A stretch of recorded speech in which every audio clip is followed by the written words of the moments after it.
बिस्मिल्लाहिर्रहमानिर्रहीम।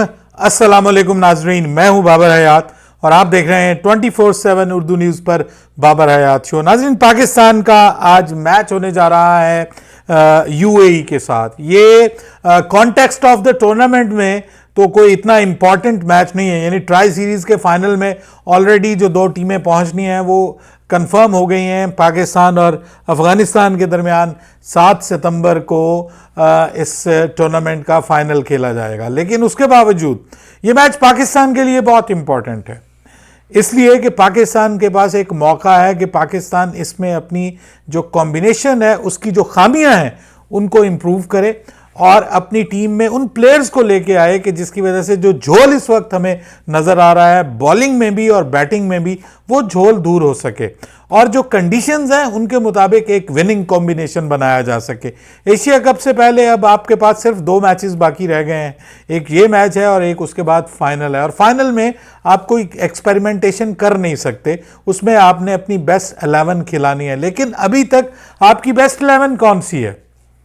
वो 11 के जो आपने पहले मैच में उतारी, या वो 11 जो आपने अफगानिस्तान के खिलाफ मैच में उतारी, या वो 11 जो आपने यूएई के खिलाफ मैच में उतारी, ये अभी तक कंफर्म नहीं है। अब आज के इस मैच में पाकिस्तान कौन सी प्लेइंग 11 मैदान में उतारने जा रहा है और कौन सी प्लेइंग 11 पाकिस्तान को उतारनी चाहिए, मैं अपनी राय भी दूंगा और जो प्लेइंग 11 मैदान में उतर रही है वो भी आपको बताऊंगा। उसमें कुछ तब्दीलियां हो रही हैं, वो कौन सी हैं, बड़ी इंटरेस्टिंग चेंजेस हो रही हैं, वो आपके साथ शेयर करूंगा। और फिर बात करेंगे कि भाई पाकिस्तान वर्सेस इंडिया मैचेस की टिकट्स अभी तक बिकी नहीं है, यानी बहुत सी टिकट्स बाकी हैं।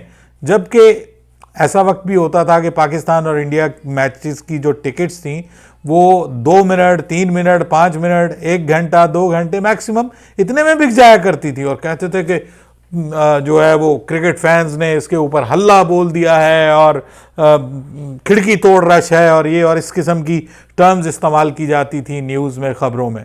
लेकिन सर इस बार ये टिकट्स क्यों नहीं बिक रही, हालांकि अब नए पैकेजेस भी अनाउंस किए गए हैं, तो इस पे बात करेंगे तफसील के साथ। लेकिन आगे बढ़ने से पहले आपसे गुजारिश कि अगर आप हमारे नए व्यूअर हैं तो प्लीज़ हमारे इस चैनल को जल्दी से कर लीजिएगा सब्सक्राइब और बेल आइकन को पुश करना मत भूलिएगा। मुझे फॉलो कीजिए इंस्टाग्राम पे @बाबर हयात शो और हमारे पेज को फेसबुक पे लाइक कर लीजिएगा। तो जनाब, सबसे पहले तो एक अच्छी खबर आई है हैदर अली के हवाले से कि जो इंग्लैंड की पुलिस है उसने हैदर अली को जो है वो बरी कर दिया है, मुकदमा उनके खिलाफ खारिज कर दिया गया है और उनके खिलाफ जो रेप है वो साबित नहीं हो सका। जो उनके ऊपर इल्ज़ामात लगाए गए थे वो बिल्कुल झूठ का पलंदा साबित हुए हैं, साबित नहीं हो सके और इस वजह से अब उनके खिलाफ जो मुकदमा है वो खारिज कर दिया है। लेकिन ये जो मामला है इसने हैदर अली के क्रिकेटिंग कैरियर के ऊपर कितनी बड़ी ज़रब लगाई है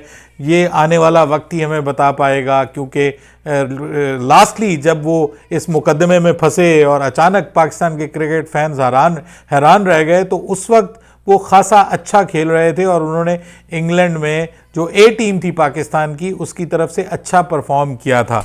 बहरहाल अब उनकी जान बख्शी हो गई है। इसके पीछे भी एक कहानी है जो आपने मुख्तलिफ चैनल्स पे देख ही ली होगी, सुनी ली होगी। मैंने भी बताया था कि उनकी आपस में अंडरस्टैंडिंग हो गई है और वो आपस में समझें कि ये एक दूसरे के साथ आपस में जो ताल्लुकात थे उनके वो पहले से मौजूद थे और अब मतलब मैं जिसको आप कहते हैं ना कि बहुत ही मोहतात अल्फाज में कि ये दोनों की मिली भगत का नतीजा था और उसमें से कोई एक नाराज़ हुआ तो दूसरे के ऊपर इल्ज़ाम थोप दिया गया।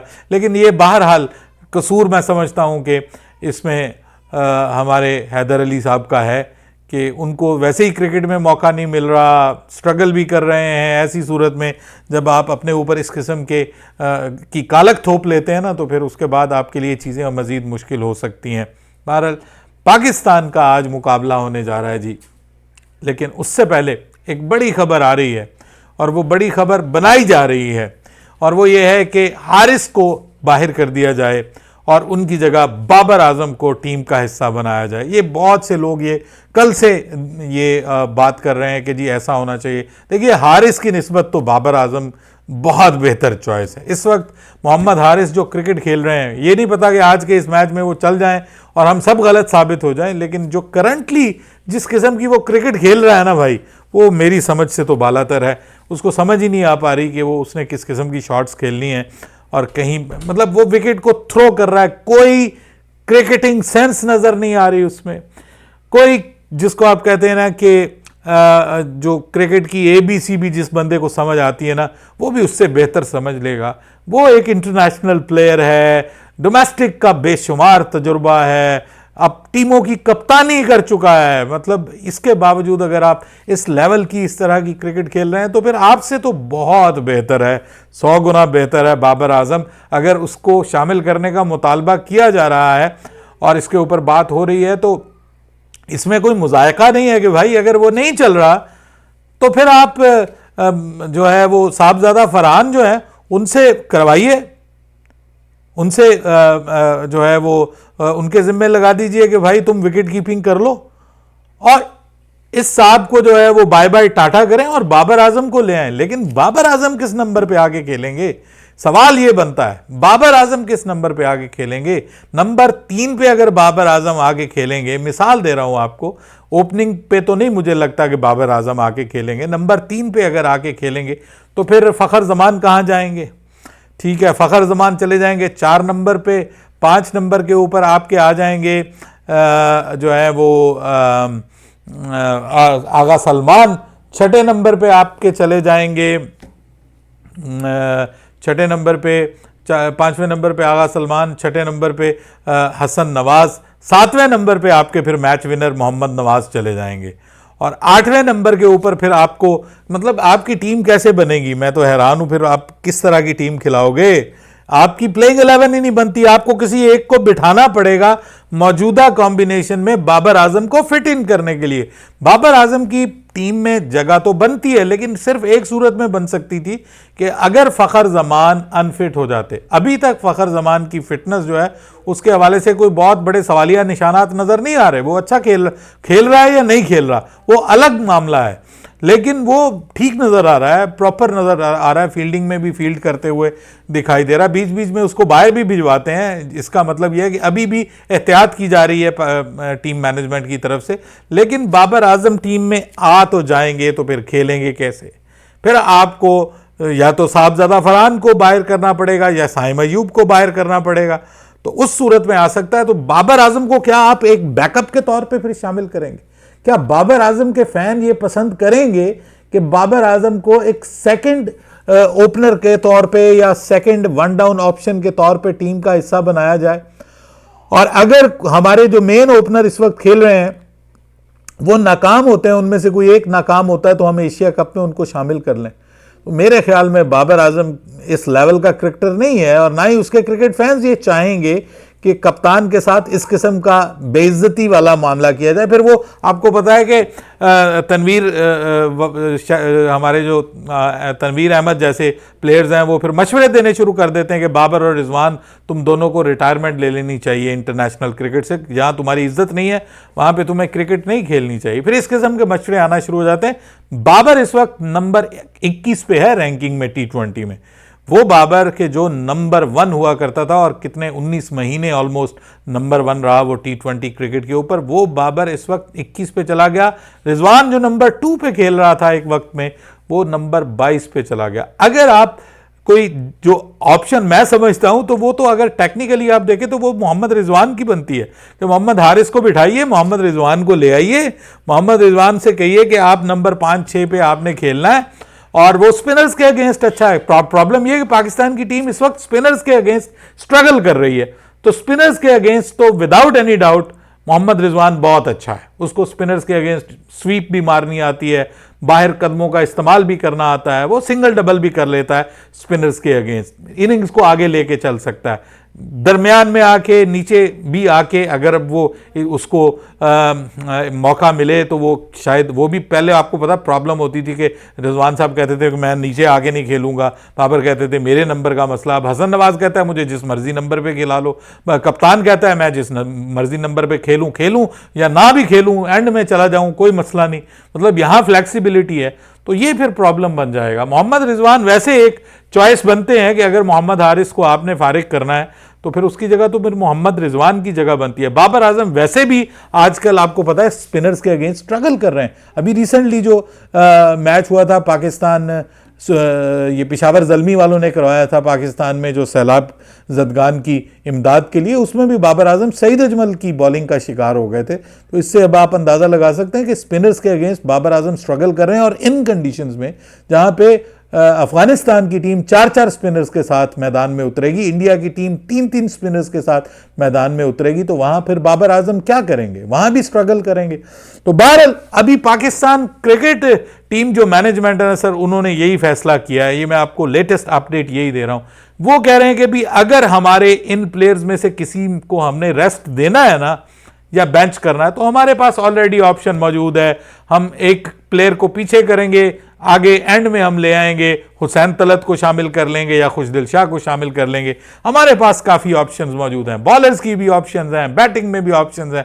हमारे पास 2 बल्लेबाज मौजूद हैं, हमें कोई प्रॉब्लम नहीं है। फ़खर जमान भी ओपनर है, साहबजादा फरहान भी ओपनर है, उसके बाद आपका जो साहबजादा फरहान के साथ साइम अयूब भी ओपनर है। तो ये तीनों ओपनर हैं, तो इनमें से कोई एक भी नहीं होता। और मोहम्मद हारिस भी ओपनर है। तो अगर हमें इनमें से किसी को आगे पीछे करना है तो वो कोई प्रॉब्लम नहीं है, हम कर लेंगे। हमारे पास प्रॉपर चॉइस मौजूद है। तो मुझे नहीं लगता कि बाबर आजम को जो मौजूदा टीम मैनेजमेंट है वो एशिया कप का हिस्सा बनाएगी। लेकिन एशिया कप की टिकट्स नहीं बिक रही। क्यों नहीं बिक रही भाई, क्यों नहीं बिक रही? कुछ लोग कह रहे हैं बाबर, विराट और साथ में रोहित शर्मा बड़े नाम नहीं है, इसलिए एशिया कप पाकिस्तान और इंडिया मैच की टिकट्स तक नहीं बिक रही, अभी तक अवेलेबल हैं। उनको मुख्तलिफ पैकेजेस में जो है वो पेश किया जा रहा है। अभी रिसेंट भी एक और ऑप्शन आई है कि जी पाकिस्तान का 12 वाला मैच और साथ में जो है वो एक और यूएई वाला मैच वो आप साथ शामिल करें तो आपको जो है 21 सितंबर वाला मैच मिल सकता है। मतलब इस किस्म के कॉम्बिनेशन बना के टिकटें बेचने की कोशिश की जा रही है। लेकिन सर इंडियन मीडिया, यकीन करें मैं हैरान हो रहा हूँ कि वो इसकी लॉजिकल वो दे रहे हैं कि कोई मसला नहीं है, वहाँ पे ग्राउंड में लोग ना भी देखें तो कोई प्रॉब्लम नहीं है, टीवी पे ये बहुत देखा जाएगा मैच, पूरी दुनिया देखेगी। हत्ता कि अमेरिका में भी बात हो रही है कि पाकिस्तान और इंडिया जो अभी जंग की हालत में थे अब वो क्रिकेट मैच खेल रहे हैं, पूरी दुनिया में ये न्यूज़ बनेगी और एक हाइप क्रिएट होगी। सो मीडिया के ऊपर इसकी हाइप ज़रूर क्रिएट हो रही, लेकिन मैदान में टिकटें लोग नहीं खरीद रहे। क्यों नहीं खरीद रहे ये आप मुझे बताएंगे? क्या बाबर आजम की वजह से नहीं खरीद रहे? क्या कोहली और रोहित शर्मा की वजह से नहीं खरीद रहे? क्या बड़े स्टार्स इस टूर्नामेंट में शामिल नहीं है इस वजह से नहीं खरीद रहे? या फिर इंडिया पाकिस्तान की आपस में जो इस वक्त जो सिचुएशन चल रही है, by the way India Pakistan दोनों में इस वक्त सैलाब के बहुत बुरे हालात हैं, पाकिस्तान का बहुत नुकसान हुआ है जानी माली। अभी मैं पढ़ रहा था कि गुज़िश्ता रोज़ जो है वो गुजरात में 500 मिलीमीटर प्लस बारिश हुई है, जिससे बहुत ज़्यादा बड़ा वहाँ पे एक सैलाबी कैफियत है, बहुत कुछ नुकसान हो गया है वहाँ पे। हिस्ट्री ऑफ पाकिस्तान में कभी इतनी बारिश गुजरात में रिकॉर्ड नहीं की गई। बहुत बुरे हालात हैं जी। हम दुआओं में याद रखे हुए हैं अपने पाकिस्तानी भाइयों को। उधर इंडियन पंजाब में भी बहुत बाढ़ आया हुआ है, वहाँ पे भी बहुत सैलाब है इस वक्त। इंडिया पाकिस्तान जो एक ग्लोबल वार्मिंग है उसका और क्लाइमेट चेंज का बहुत बुरी तरह शिकार हो रहे हैं। हमारी दुआएं हैं जी उनके साथ। ये बीच में जहन में आ गया, मैंने कहा कि ये भी एक ज़रूरी है। ऑब्वियसली दुख सुख की घड़ी में अपने पाकिस्तानी भाइयों के साथ, अपने क्रिकेट फैंस के साथ हमें खड़ा होना चाहिए। बहरहाल अब आज पाकिस्तान का मुकाबला है यूएई के साथ, और पाकिस्तान की जो प्लेइंग 11 है वो उसका कॉम्बिनेशन क्या होना चाहिए? देखिए मैं समझता हूँ this is the last chance for Pakistan के पाकिस्तान सिर्फ 2 सीमर के साथ जाए, जस्ट लाइक अफगानिस्तान। उन्होंने 2 सीमर के लाए थे, एक प्रॉपर सीमर था, एक उमर जई था, और एक वो करीम जन्नत वगैरह, वो मतलब आप नहीं कह सकते कि वो उस किस्म के सीमर्स हैं। प्रॉपर सीमर एक फजले हक फारूकी के साथ वो गए थे और उमर जई, ठीक है। तो पाकिस्तान 3-3 सीमर खिला रहा है, 2 प्रॉपर सीमर्स खिला रहा है। पाकिस्तान को अपना एक सीमर ड्रॉप करके मेरे ख्याल में पाकिस्तान को अबरार और सुफियान दोनों के साथ जाना चाहिए। जो भी आपके पास अवेलेबल ऑप्शन है भाई, आपने आगे जाके यूएई में ही एशिया कप खेलना है। ये लूली लंगड़ी टुंडी टीम के साथ आप नहीं खेल सकते। एक तो आपको यह करने की जरूरत है। दूसरे नंबर पे इस मैच में अब मोहम्मद हारिस को बिठाइए, बिठा के साहबजादा फरहान से ओपनिंग करवाइए और हुसैन तलत को ले आइए टीम में या खुशदिल शाह को लाइए। एक प्रॉपर बल्लेबाज at the end of the innings आपको चाहिए जो फिनिश कर सके, जिसके अंदर काबिलियत हो। और वो मुझे लगता है कि अगर आप स्पिनर खिला रहे हैं दो प्रॉपर, तो फिर खुशदिल की जगह आपको हुसैन तलत को टीम का हिस्सा बना लेना चाहिए। और यूं आपको ये 3 कम से कम तब्दीलियां टीम के अंदर आपको आज करने की जरूरत है। लेकिन पाकिस्तान क्या करने जा रहा है? 2 तब्दीलियां पाकिस्तान करने जा रहा है। पाकिस्तान की प्लेइंग 11 क्या होने जा रही है जी? ऑब्वियसली ओपनर्स में तो कोई तब्दीली नहीं है। आपके साइम अयूब और साहबजादा फरहान दोनों आपको ओपनिंग करते हुए नजर आएंगे। नंबर 3 पे फखर जमान, नंबर 4 के ऊपर आगा सलमान, नंबर 5 पे हसन नवाज, नंबर 6 पे आपके ऑब्वियसली टीम का हिस्सा होंगे हमारे मैच विनर मोहम्मद नवाज। पिछले मैच में उन्होंने बहुत डिसअपॉइंट किया। नंबर 7 के ऊपर अगेन पाकिस्तान की बैटिंग लाइनअप का हिस्सा बनने जा रहे हैं आपके विकेट कीपर बल्लेबाज मोहम्मद हारिस। उनको रेस्ट नहीं दिया जा रहा, खबरें ये आ रही हैं। अगर दे दिया गया तो मैं एक इसको प्लेजेंट सरप्राइज समझूंगा। उनको हमारे चेयरमैन साहब ने भी कहा है कि मोहम्मद हारिस को इस वक्त सपोर्ट की जरूरत है और उनको उसकी असल जगह पे खिलाओ तो फिर ही सपोर्ट करें। नंबर 7 का वो बैटर है ही नहीं, ऊपर से वो बेवकूफ़ों वाली शॉटें खेल रहा है, फजूल शॉट्स खेल के वो आउट हो रहा है। उसके अंदर जो है वो टेम्परामेंट ही नहीं है क्रिकेट वाला, इंटरनेशनल क्रिकेट वाला। हम उसको इंटरनेशनल क्रिकेट खिलाने पे ज़बरदस्ती हमने जो है वो थोपा हुआ है, उसके ऊपर जिम्मेदारी लगाई हुई है, तो उसको उसकी जगह पे खिलाओ। नंबर 3 पे लेके आओ तो फिर बात बनती है। 12 नंबर 7 पे फिर वो मोहम्मद हारिस, नंबर 8 के ऊपर आपके होंगे जनाब हमारे राणा फ़हीम अशरफ साहब। 9 नंबर पे चेंज हो रही है जी, 9 नंबर पे चेंज हो रही। मोहम्मद वसीम जूनियर के बारे में खबर है कि उनको इस मैच में टीम का हिस्सा बनाया जाएगा और हारिस रऊफ को रेस्ट दिया जाएगा। It is a good decision, ये मेरे ख्याल में अच्छा फैसला है। अगर उनको मौका दिया जाता है टीम का हिस्सा, हारिस रऊफ की जगह उसको बिठाइए, रेस्ट दीजिए। पिछले मैच में उसने मार खाई है, बखार उसने मारे भी हैं। सबसे हाईएस्ट स्कोरर आपको पता है अफगानिस्तान के खिलाफ हारिस रऊफ थे, तो उनकी जगह मोहम्मद वसीम जूनियर एक ताज़ा हवा का झोंका साबित हो सकते हैं। आई एम होपफुल कि उनको मौका मिलेगा। और साथ में शाहीन शाह अफरीदी नंबर 10 के ऊपर वो खेलेंगे। मेरी चॉइस होती तो मैं सलमान मिर्ज़ा को फिर इस मैच में मौका देता, क्योंकि आगे चल के तो आप जो फाइनल है उसमें तो कोई चेंज नहीं कर सकते, और उसके बाद फिर एशिया कप में भी आप क्या चेंज करेंगे। तो इन लड़कों को यहीं पे आपने मौका देना है, तो इस मैच में भी उसको मौका दीजिए। और उसके बाद फिर 11वें नंबर पे जो बड़ी तब्दीली होने जा रही है सर, सुफियान मुकीम को रेस्ट करवा के उनकी जगह सुफियान मुकीम की जगह अबरार को लाया जा रहा है। यानी अबरार और सुफियान दोनों नहीं खेलेंगे एक साथ। ये पाकिस्तान एक और ब्लंडर करने जा रहा है, एक और गलती करने जा रहा है। अपनी राय दीजिएगा कमेंट सेक्शन में। बाबर हयात को इजाज़त दीजिएगा। अल्लाह हाफिज़।